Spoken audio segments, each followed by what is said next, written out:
250 वर्षों बाद बना दिव्य और दुर्लभ संयोग। 2 जून 2024 को महाअपरा एकादशी बड़े रविवार के दिन सूर्यदेव को जल चढ़ाने वाले लोटे में ये छोटी सी चीज जरूर डाल देना। 7 पुस्तों तक धन बरसता रहेगा। धन प्राप्ति का ये महा उपाय है।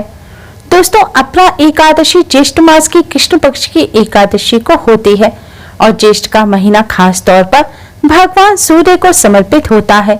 रविवार, ज्येष्ठ माह और एकादशी के इस अद्भुत संयोग पर अगर आप सूर्यदेव को जल देने वाले लोटे में यह एक चीज डाल देते हैं तो आपके कार्यों में आ रही सभी बाधाएं दूर हो जाएंगी। बिगड़े कार्य भी बनने लग जाएंगे। हर क्षेत्र में आपको सफलता अवश्य ही मिलेगी। भगवान सूर्य की कृपा से सुख सौभाग्य के साथ ही आरोग्य का भी वरदान प्राप्त होगा। दोस्तों, इस बार की अपरा एकादशी को लेकर कंफ्यूजन है क्योंकि यह व्रत 2 जून और 3 जून दोनों ही दिन रखा जाएगा। जो लोग पूजन कर रहे हैं या उपाय कर रहे हैं वही 2 जून और 3 जून दोनों ही दिन पूजन उपाय कर सकते हैं। लेकिन अपरा एकादशी का व्रत गृहस्थजन यानी कि परिवार वाले लोगों को 2 जून को रखना है और 3 जून को वैष्णव संप्रदाय के लोग यानी कि जो लोग सन्यासी हैं, साधु सन्यासियों के लिए 3 जून को अपरा एकादशी का व्रत रखना चाहिए। इस बार अपरा एकादशी पर 2 जून को आयुष्मान योग और 3 जून को सौभाग्य योग बन रहा है।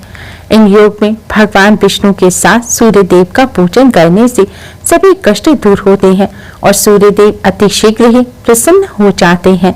दोस्तों, इस बार की अपरा एकादशी बहुत ही ज्यादा खास है क्योंकि यह रविवार के दिन है।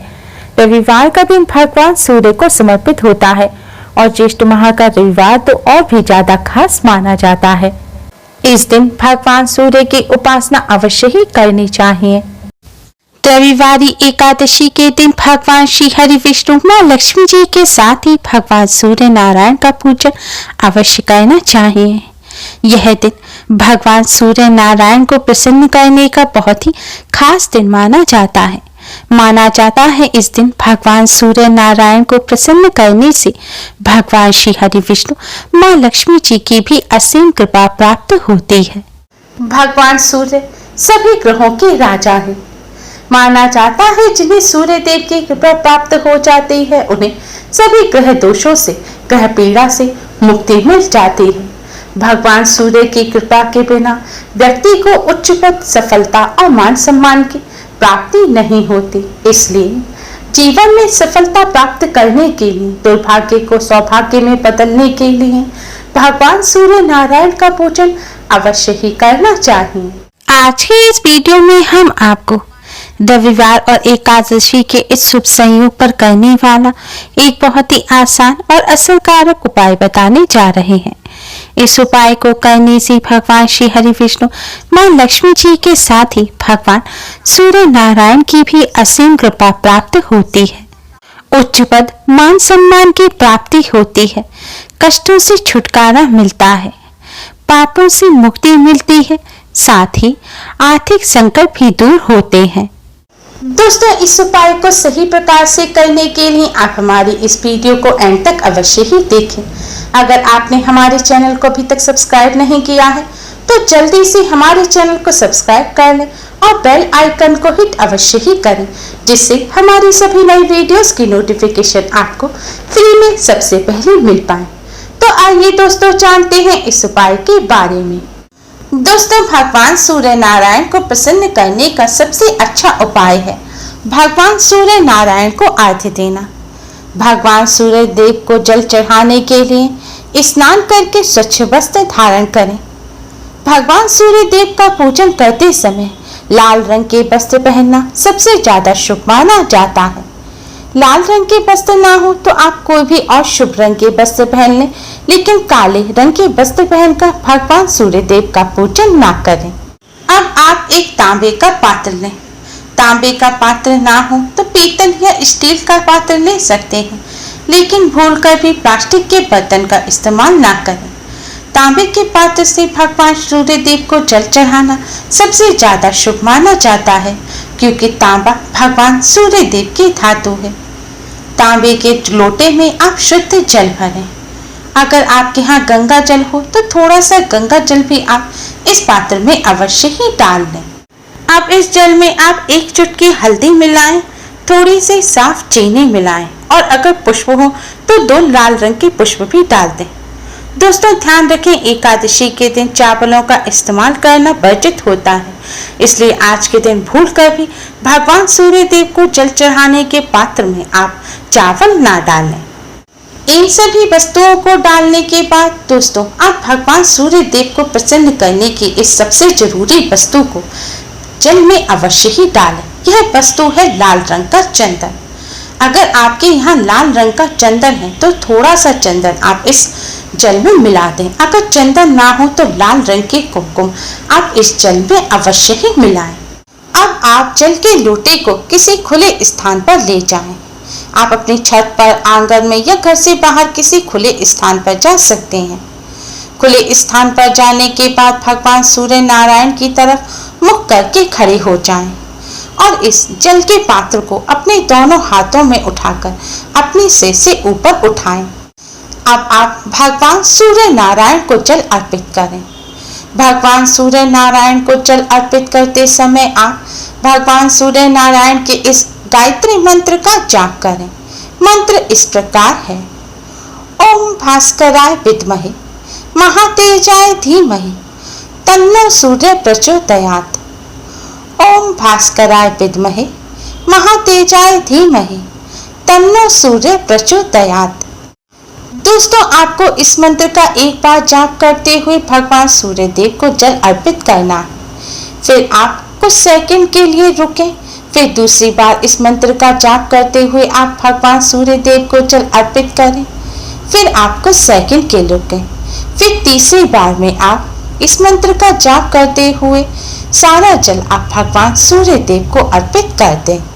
दोस्तों ध्यान रखें, आपको 3 बार में पूरा जल भगवान सूर्य देव को अर्पित करना है। सिर के ऊपर हाथ रखकर इस प्रकार जल भगवान सूर्य देव को अर्पित करने से जल की धारा में से होकर भगवान सूर्य देव की सभी किरणें आपके पूरे शरीर पर पड़ेंगी। इससे आपका शरीर निरोगी और तेजवान बनेगा। आपके शरीर में जो भी विकार होंगे वह भगवान सूर्य नारायण की कृपा से दूर हो जाएंगे। जल चढ़ाने के बाद आप अपने स्थान पर खड़े होकर क्लॉकवाइज घूमते हुए भगवान सूर्य देव के साथ परिक्रमा करें। परिक्रमा करते समय भी मन ही मन भगवान सूर्य देव के इस मंत्र का जाप करते रहें। जल चढ़ाने के बाद आप भगवान सूर्य नारायण को प्रणाम करें। भगवान श्री हरि विष्णु और माँ लक्ष्मी जी को प्रणाम करें। फिर अपने स्थान पर खड़े होकर ही भगवान विष्णु जी के 12 मंत्र ओम नमो भगवते वासुदेवाय का 108 बार जाप करें।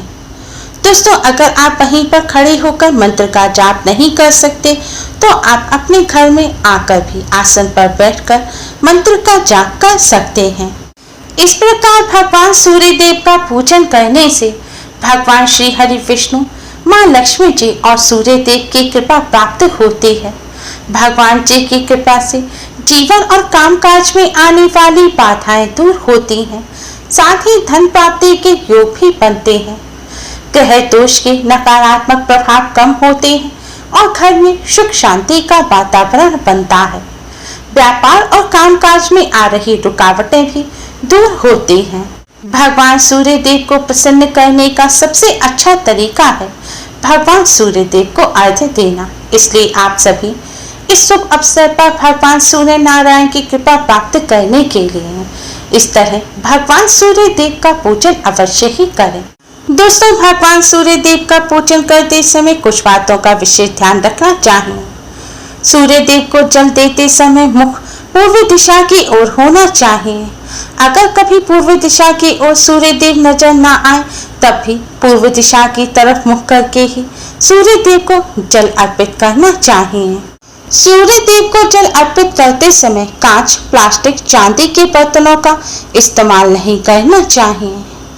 हो सके तो सूर्य देव को हमेशा तांबे के पात्र से ही जल अर्पित करें। सूर्य देव को जल इस तरह अर्पित करना चाहिए कि सूर्य देव को जो आपने जल अर्पित किया है वह बहकर आपके पैरों में ना आए और सूर्य देव को कभी भी जूते चप्पल पहनकर जल अर्पित नहीं करना चाहिए। सूर्य देव को जल अर्पित करते समय पैरों पर अगर छींट आ जाती है तो उससे दोष नहीं लगता, लेकिन चढ़ाए हुए जल अगर आपके पैरों में आ रहा है या आप उस पर चलकर जा रहे हैं तो इससे आपको दोष लगेगा। सूर्य देव को जल चढ़ाने के लिए अगर आपके घर में कोई खुला हुआ स्थान नहीं है, कोई ऐसा स्थान नहीं है जहां पर आप सूर्य देव को जल अर्पित कर सकें, तो आप एक खाली पात्र रखकर उसमें सूर्य देव को जल अर्पित करें और बाद में उस पात्र के जल को आप किसी पेड़ पौधे के जड़ में डाल दें। सूर्य देव को जल हमेशा बिना कुछ खाए हुए ही चढ़ाना चाहिए। अगर आपको कोई स्वास्थ्य संबंधी समस्या है और आपको सुबह ही कुछ खाना आवश्यक है तो आप खा सकते हैं, लेकिन जो लोग स्वस्थ हैं उन्हें बिना कुछ खाए पिए ही स्नान करने के पश्चात सूर्य देव को जल अर्पित करना चाहिए। और जैसा कि हमने आपको पहले बताया था कि सूर्य देव को जल अर्पित करते समय भूलकर भी काले रंग के वस्त्र नहीं पहनने चाहिए। आप सभी सूर्य देव का पूजन करते समय इन सभी बातों का विशेष ध्यान रखें और इस शुभ अवसर का अवश्य ही लाभ उठाएं। उम्मीद है आपको हमारी ये वीडियो पसंद आई होगी। प्लीज लाइक करें, हमारे इस वीडियो को अपने फ्रेंड्स और रिश्तेदारों में ज़्यादा से ज़्यादा शेयर करें जिससे वह भी इसका लाभ उठा सकें। हमारी और भी वीडियोस के लिए हमारे चैनल को सब्सक्राइब करना ना भूलें। Thanks for watching. Radhe Radhe.